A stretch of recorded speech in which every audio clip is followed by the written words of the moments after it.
भुजंग आसन से पर्वतासन में आएंगे तो आप ब्रीद आउट करेंगे, सांस बाहर छोड़ेंगे।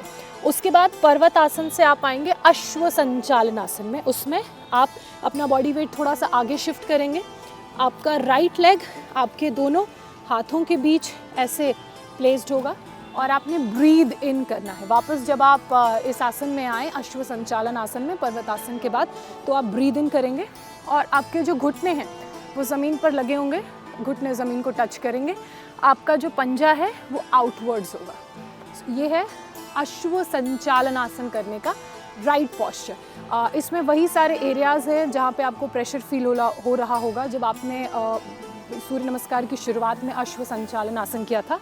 अब बेसिकली भुजंग आसन के बाद हम लोग रिवर्स वही आसन करते हैं 4 3 2 1 जो हमने शुरू में किए होते हैं 1 2 3 4। तो जो ब्रीदिंग पैटर्न है वो भी सेम रहेगा।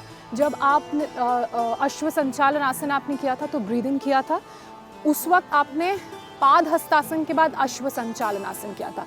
अब आप भुजंग आसन के बाद रिवर्स में अश्व संचालन आसन कर रहे हैं तो आपकी जो ब्रेथ है वो अंदर जाएगी, यानी कि आप ब्रीद इन करेंगे।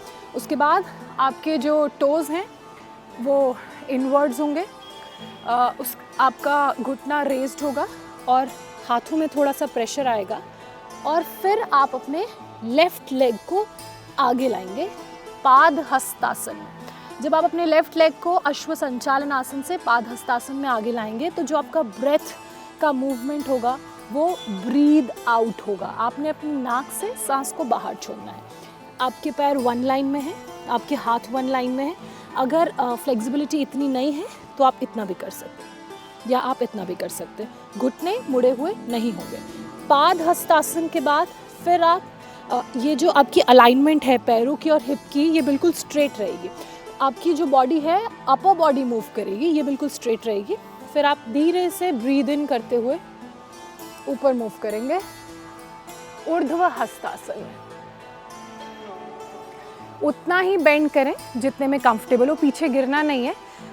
ग्रिप बना के रखनी है। जितनी ज़्यादा ग्रिप आपके पैरों में होगी उतना स्टेबल और उतना स्ट्रॉन्ग मूवमेंट आपका होगा। अब आप वापस आए पाद हस्तासन से ऊर्ध्व हस्तासन। अगर इतना ही बेंड हो पा रहे हैं तो इतना ही होइए, इतना हो पा रहे हैं तो बहुत अच्छी बात है। अगर ऐसा लग रहा है कि पीछे और जाएंगे, गिर जाएंगे, तो इतना भी कंफर्टेबल है। उसके बाद आप आएंगे ब्रीद इन करते हुए प्रणाम आसन। तो हैं ये 12 आसान सूर्य नमस्कार के आसन जो देखने में मुश्किल लगते हैं, लेकिन अगर आप इन आसनों को रेगुलर प्रैक्टिस करेंगे तो आपको ये आसन बहुत आसान लगेंगे। बस जो बात मैंने आपको पहले भी कही वही बात मैं आपको अभी कह रही हूँ। जब आप इन आसनों को करें तो सबसे पहले तो आपका पोस्चर, आपकी लेंथ, आपकी अलाइनमेंट बिल्कुल नीट एंड क्लीन होनी चाहिए। उसके बाद आसनों को करते हुए ब्रीद इन कब करना है, ब्रीद आउट कब करना है, वो पैटर्न, वो तरीका बिल्कुल ठीक होना चाहिए और धीरे धीरे करें। Flexibility is not a one day thing. अगर आपको लग रहा है कि आप आज से योगा की शुरुआत कर रहे हैं तो आज ही फ्लेक्सिबिलिटी आ जाएगी, ऐसा नहीं है। बॉडी टू बॉडी डिपेंड करता है। कुछ लोगों को महीने लगते हैं, कुछ लोगों को साल लगते हैं। लेकिन जो सबसे इम्पॉर्टेंट बात है वो ये कि आपको कंसिस्टेंटली योगा अभ्यास की प्रैक्टिस करनी है, सूर्य नमस्कार की प्रैक्टिस करनी है। और अगर आप बिगनर हैं तो कम से कम 5 राउंड सूर्य नमस्कार ज़रूर करें। अगर आप सूर्य नमस्कार को एज अ वार्म अप कर रहे हैं तो मैं सजेस्ट करूँगी 8 से 10 राउंड करें।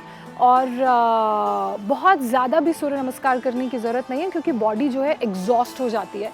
इसलिए इनिशियली एज अ बिगनर या फिर अगर आप इंटरमीडिएट भी हैं, बीच में भी हैं अपने योगा अभ्यास के, बहुत टफ आसन नहीं कर पाते लेकिन आसान आसन भी नहीं करते हो, बीच वाले आसन करते हैं, तो आप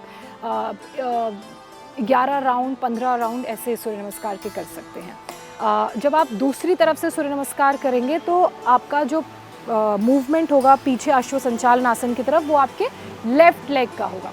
अभी मैंने आपको एक तरफ से बताया था जिसमें राइट लेग का मूवमेंट था। अश्व संचालन आसन में राइट लेग पीछे गया था, फिर राइट लेग आगे आया था। जब आप दूसरा राउंड करेंगे तो आपका लेफ़्ट लेग पीछे जाएगा और लेफ़्ट लेग ही आगे आएगा। फटाफट से एक बार क्विक रिवीजन कर लेते हैं कि सूर्य नमस्कार के 12 आसन कैसे होंगे। राइट लेग से मैंने आपको पूरे आसनों के बारे में समझाया, अब लेफ्ट लेग से कैसे आप आसन करेंगे वो बताते हुए एक बार क्विक रिवीजन करवा देती हूँ। सबसे पहले टॉप ऑफ द मैट पर आप आ जाइए। आपके हाथ जो हैं आपकी चेस्ट के सामने, थम्स स्टर्नों को टच करते हुए आप बिल्कुल ऐसे फोकस्ड वन स्ट्रेट लाइन में खड़े होंगे। आपने ब्रीद इन और ब्रीद आउट करना है। उसके बाद ब्रीद इन करते हुए आप करेंगे अगला आसन, फिर आप थर्ड आसन करेंगे ब्रीद आउट करते हुए पादहस्तासन, ऊर्ध्वहस्तासन के बाद पादहस्तासन। फिर ब्रीद इन करते हुए आप करेंगे अश्व संचालन आसन, ये राइट लेग से है। लेफ्ट लेग से अश्व संचालन आसन ऐसे होगा ब्रीद इन करते हुए। उसके बाद ब्रीद आउट करते हुए आप दंड आसन करेंगे या फिर आप पर्वत आसन भी कर सकते हैं, आपको जो भी कंफर्टेबल हो। उसके बाद ब्रेथ होल्ड करते हुए, ना ब्रीद इन होगा ना ब्रीद आउट होगा, ब्रेथ होल्ड करते हुए आपने करना है साष्टांग आसन, जिसमें आपकी नी, चेस्ट और चिन फ्लोर को टच करेंगे। ब्रीद इन करते हुए आप करेंगे भुजंग आसन, जिसमें आपकी जो बैक है वो स्ट्रेट रहेगी, गेज सामने रहेगा। उसके बाद ब्रीद आउट करते हुए आप करेंगे पर्वत आसन, घुटने नहीं मुड़ेंगे। ब्रीद इन करते हुए वापस लेफ्ट लेग को आगे लाएंगे, करेंगे अश्व संचालन आसन। उसके बाद ब्रीद आउट करते हुए आपका जो राइट लेग है वो भी आगे आएगा, ये है पादहस्तासन।